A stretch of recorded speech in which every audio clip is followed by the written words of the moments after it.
चुनावी वर्ष है, कुछ ही महीने में चुनाव होना है। ऐसे में नीतीश कुमार एक पर एक लगातार बिहार के लोगों को तोहफा दे रहे हैं और चुनावी वर्ष में एक और बड़ा तोहफा नीतीश सरकार ने लोगों को दिया है। सामाजिक सुरक्षा पेंशन के तहत नीतीश कुमार ने बुजुर्गों को, दिव्यांगजनों को और इसी के साथ साथ जो विधवा पेंशन है उसमें बढ़ोतरी कर दी है और इसमें 3 गुना बढ़ोतरी की गई है। अब हर महीने 400 रुपए की जगह उन्हें 1100 रुपए की पेंशन राशि मिलेगी। सभी लाभार्थियों को जुलाई महीने में इसका लाभ मिलेगा। लाभार्थियों के खाते में यह राशि महीने की 10 तारीख को भेजी जाएगी और इससे 1,09,69,255 लाभार्थियों को फायदा होगा।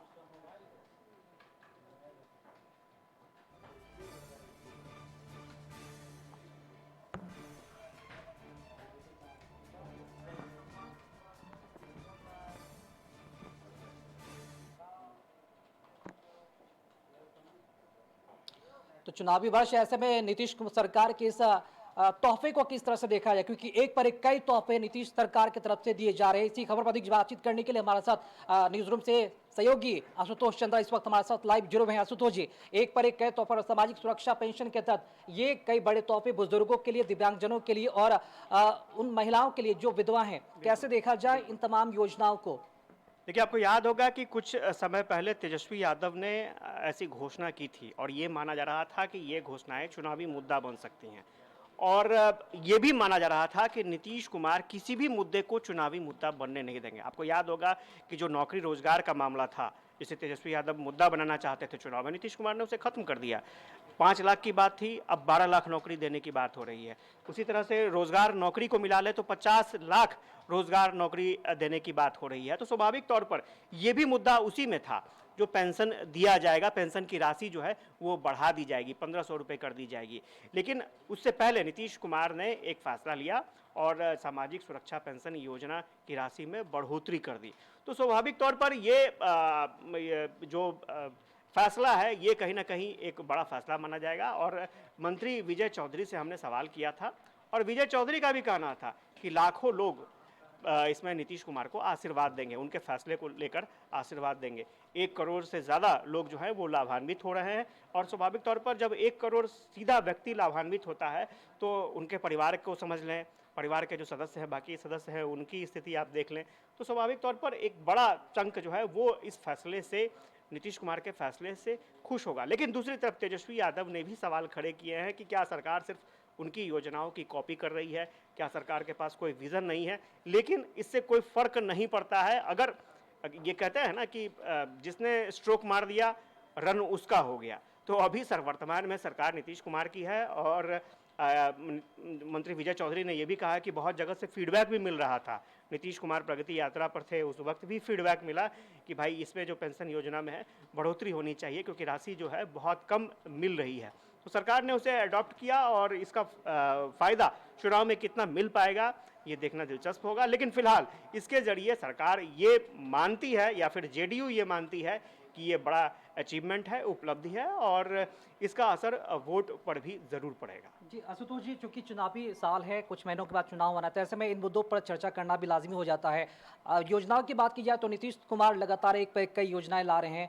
विकास को लेकर भी लगातार जो बातें हैं, जो तस्वीरें हैं बिहार से निकल कर सामने आ रही हैं और नौकरियों को लेकर भी सरकार ने पिटारा भी खोला है। तो इन तमाम मुद्दों को अगर देखा जाए तो कहीं ना कहीं विपक्ष से सत्ता पक्ष कहीं आगे निकल चुका था। ऐसे में क्या लगता है, विपक्ष कहाँ टिकेगी विधानसभा चुनाव में? नहीं, ये आप समझिए कि नीतीश कुमार की एक पॉलिसी रही है कि जब जब विपक्ष जो जो मुद्दे उठाते रहा है, नीतीश कुमार ने साइलेंटली उसे सॉर्ट आउट किया है। ये अभी की बात नहीं करेंगे, जब बीजेपी विपक्ष में थी, सुशील मोदी नेता हुआ करते थे विपक्ष के, तो उस वक्त सुशील मोदी भी सवाल उठाया करते थे और नीतीश सरकार जो है साइलेंटली उस काम को एक्सेप्ट करके पूरा कर देती थी। तो इसमें कोई दो राय नहीं है। ऐसे जितने भी मुद्दे हैं जो लगता है कि नहीं आने वाले समय में बड़ा इशू बन सकता है, उन मुद्दों को सॉर्ट आउट किया जाएगा, इसमें कोई दो राय नहीं। आपने देखा प्रगति यात्रा हुई, प्रगति यात्रा में 50,000 करोड़ से ज़्यादा की योजनाएं जो हैं वो सैंक्शन कर दी नीतीश कुमार ने, वो कैबिनेट की बैठक बुला करके।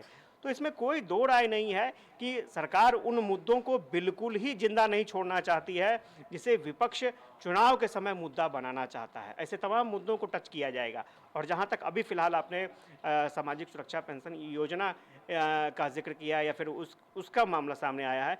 आने वाले समय में ये भी हो सकता है जो माँ बहन मान योजना को लेकर के तेजस्वी ये सोच रहे हैं कि बहुत बड़ी उनकी योजना है और इस योजना के जरिए वो जाएंगे, महिलाओं के बीच में वोट बैंक मिलेगा। लेकिन सबसे बड़ी बात यह है कि आने वाले समय में हो सकता है कि नीतीश सरकार महिलाओं के लिए भी कुछ स्कीम लेकर आए। आपने देखा होगा कि महिला संवाद लगातार चला है, आज भी मुख्यमंत्री ने महिलाओं के साथ संवाद किया है। तो हो सकता है कुछ ऐसी स्कीम आ जाएगी जिसके बारे में हम सोच नहीं सकते हैं और वो स्कीम ऐसा होगा जो मास्टर स्ट्रोक माना जा सकता है, क्योंकि आरजेडी ये मान के चल रही है कि ये स्कीम मास्टर स्ट्रोक है। तेजस्वी यादव ने यही वजह है कि इसको मुद्दा बनाया और कांग्रेस भी इसे मुद्दा बनाकर आगे बढ़ रही है।